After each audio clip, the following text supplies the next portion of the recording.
Hello students, I am doctor Heena और आज हम थर्ड यूनिट स्टार्ट करने वाले हैं, that is radiation interaction with matter. तो सबसे पहले अगर हम रेडिएशन की बात करें, न्यूक्लियर रिएक्टर में 3 तरह की रेडिएशन निकलती हैं न्यूक्लियर रिएक्शन में। First one is your EM radiations, second one is your charge particles, and the third one is your neutron radiations.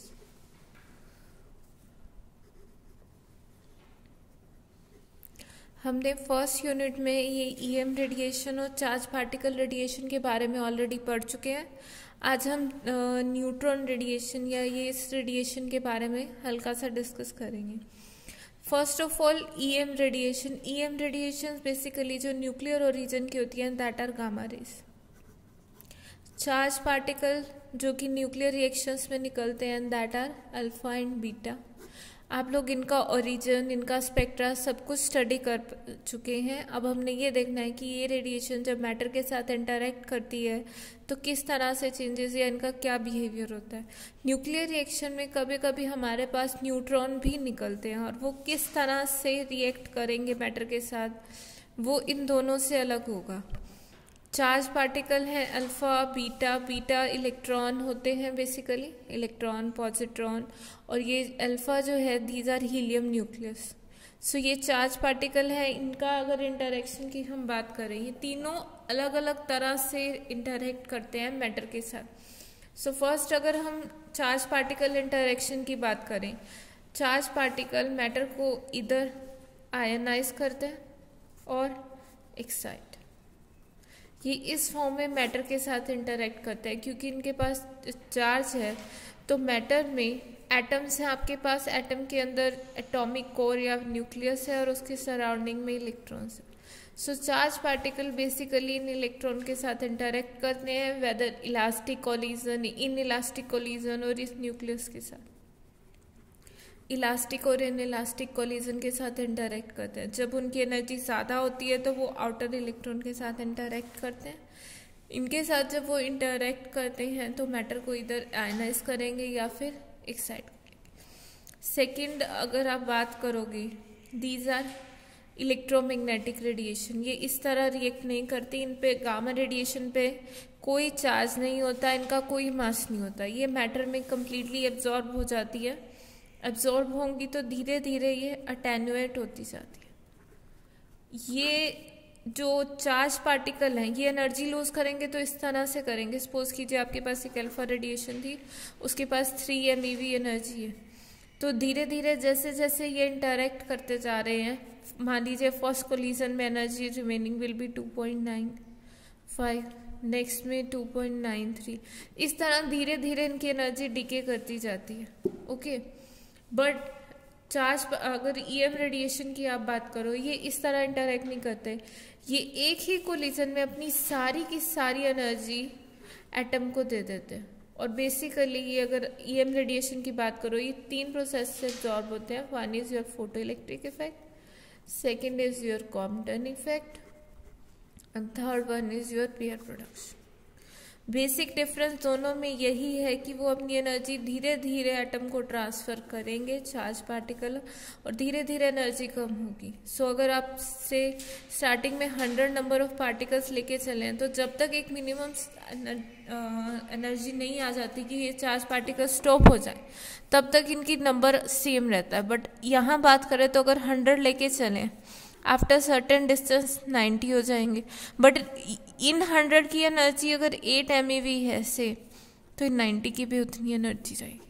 यहाँ ऐसा नहीं है, यहाँ अगर 100 की एनर्जी पहले 3 MeV है, फिर उनकी सभी की एनर्जी धीरे धीरे कम होती जाएगी। सो आई होप बेसिक डिफरेंस जो इन दोनों का आपको समझ आ गया होगा कि ये किस तरह से इंटरैक्ट करते हैं मैटर के साथ। थर्ड जो है आपकी जो न्यूट्रॉन रेडिएशन जिसकी हम बात करते हैं, न्यूट्रॉन रेडिएशन मैटर के साथ अलग तरह से इंटरैक्ट क्यों करती है? क्योंकि है तो ये पार्टिकल नेचर, इनका मास होता है बट इनका चार्ज नहीं है।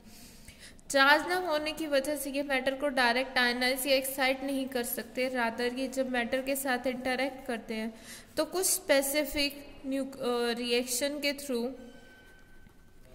ये चार्ज पार्टिकल प्रोड्यूस करते हैं। एक कुछ स्पेसिफिक रिएक्शन होगी, ये फर्दर चार्ज पार्टिकल प्रोड्यूस करेंगे, लाइक अल्फा बीटा, या फिर न्यूट्रॉन प्रोटॉन प्रोड्यूस कर देंगे, या कुछ सर्टेन स्पेसिफिक न्यूक्लियर रिएक्शन होंगी, ये प्रोड्यूस होंगे, ये फर्दर मैटर को आयनाइज करेंगे या एक्साइट करेंगे। फिर आप इन्हें इस तरह से ये मैटर के साथ इंटरेक्ट करते हैं। नाउ द थिंग इज कि हम ये रेडिएशन इंटरेक्शन पढ़ क्यों रहे हैं। फर्स्ट ऑफ ऑल तो ये इम्पॉर्टेंट है इनकी डिटेक्शन के लिए, क्योंकि तीनों का मैकेनिज्म अलग है, किस तरह मैटर के साथ इंटरेक्ट करेंगी। तो हम उसी मैकेनिज्म के बेस पे इनके डिटेक्टर डिज़ाइन करते हैं। डिटेक्टर डिज़ाइन करते हैं जो कि बता पाते हैं कि किस तरह से रिएक्ट कर रही हैं। दूसरा, रिएक्शन मैकेनिज्म पता होना इसीलिए भी ज़रूरी है क्योंकि ये रेडिएशन अगर एक सर्टेन डोज से ज़्यादा डाली जाए और पर्टिकुलर एनर्जी से, तो ह्यूमन बीइंग के लिए और आसपास सराउंडिंग लाइफ के लिए हार्मफुल है। और जब ये न्यूक्लियर रिएक्शन में ये रेडिएशन प्रोड्यूस हो रही है, अगर हम न्यूक्लियर एनर्जी का यूज़ करना चाहते हैं प्रैक्टिकल पर्पसेस के लिए न्यूक्लियर रिएक्टर में, तो ये सब रिएक्शंस होती हैं, ये सब रेडिएशंस निकलती हैं।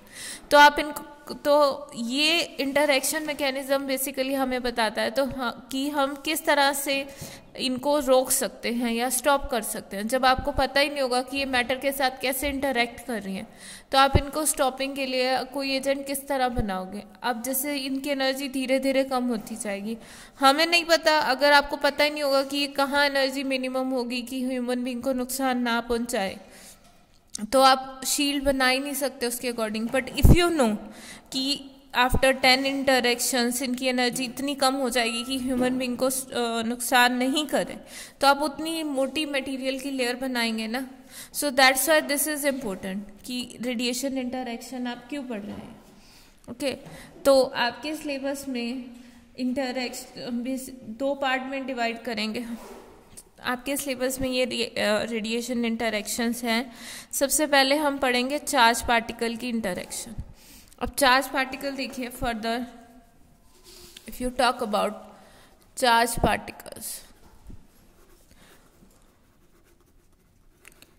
ये फर्दर 2 टाइप्स के होते हैं। One is heavy, second is light charge. नाम में है heavy charge particle, light charge particle.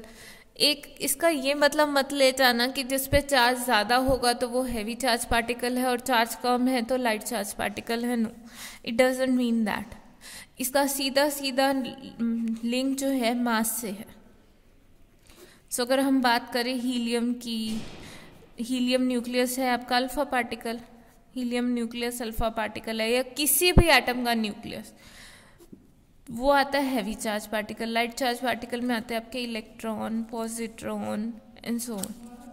Okay, so अगर इलेक्ट्रॉन और पॉजिट्रॉन की बात करें तो इनका जो इंटरेक्शन है वो आता है लाइट चार्ज पार्टिकल की कैटेगरी में, और हैवी चार्ज पार्टिकल में आता है अल्फा पार्टिकल। और कोई भी न्यूक्लियस अगर आप कंसिडर करें, even proton comes under the category of heavy charge particle. अब ये डिस्टिंग्विश किस तरह किया गया कि ये हैवी है और ये लाइट है। अब आपको पता है कि मैक्सिमम कितने नंबर ऑफ एलिमेंट्स अगर आप नोन हैं, सो नियर अबाउट 200 है या 220 कह लो, इतने नंबर ऑफ एलिमेंट्स आपको पता है कि डिफरेंट एलिमेंट एग्जिस्ट करते हैं। हाइड्रोजन से लेके चले, अगर आप कंसिडर कीजिए 240 या इस तरह मास नंबर है, सो मैक्सिमम 1 to 240 ये वेरिएशन है मास नंबर में। और अगर आप यहाँ पे मास कंपेयर करें, इलेक्ट्रॉन के मास और प्रोटॉन के मास में क्या वेरिएशन होता है, 1840। So this is the variation अगर आप प्रोटॉन टू इलेक्ट्रॉन का मास कंपेयर करते हैं, और ये हाइड्रोजन टू लेके मैक्सिमम जो एग्जिस्टिंग एलिमेंट है उसका। सो अगर आप मास की कंपैरिजन देखते हैं आपके सामने है कि this is greater than this one. So इसीलिए हमने ये क्लासिफाई किया कि एक प्रोटॉन एक सिंगल इलेक्ट्रॉन से इतना ज़्यादा हैवी है, और जबकि एक हाइड्रोजन एलिमेंट और मैक्सिमम एग्जिस्टिंग अगर आप एलिमेंट की बात करो उसका mass near about 240। I am not exact sure कि क्या वैल्यू है उसकी, सो ये अगर आप रेशियो देखना चाहें, दिस वन इज लार्जर, इसीलिए हमने क्लासीफाई इस तरह किए।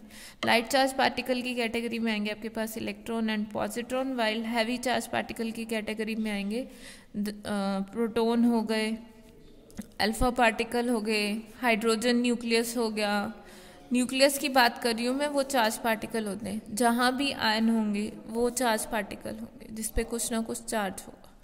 ओके, सो आई होप ये डिस्टिंग्विश आपको क्लियर हो गया होगा कि हैवी चार्ज पार्टिकल क्या होते हैं और लाइट चार्ज पार्टिकल क्या होते हैं।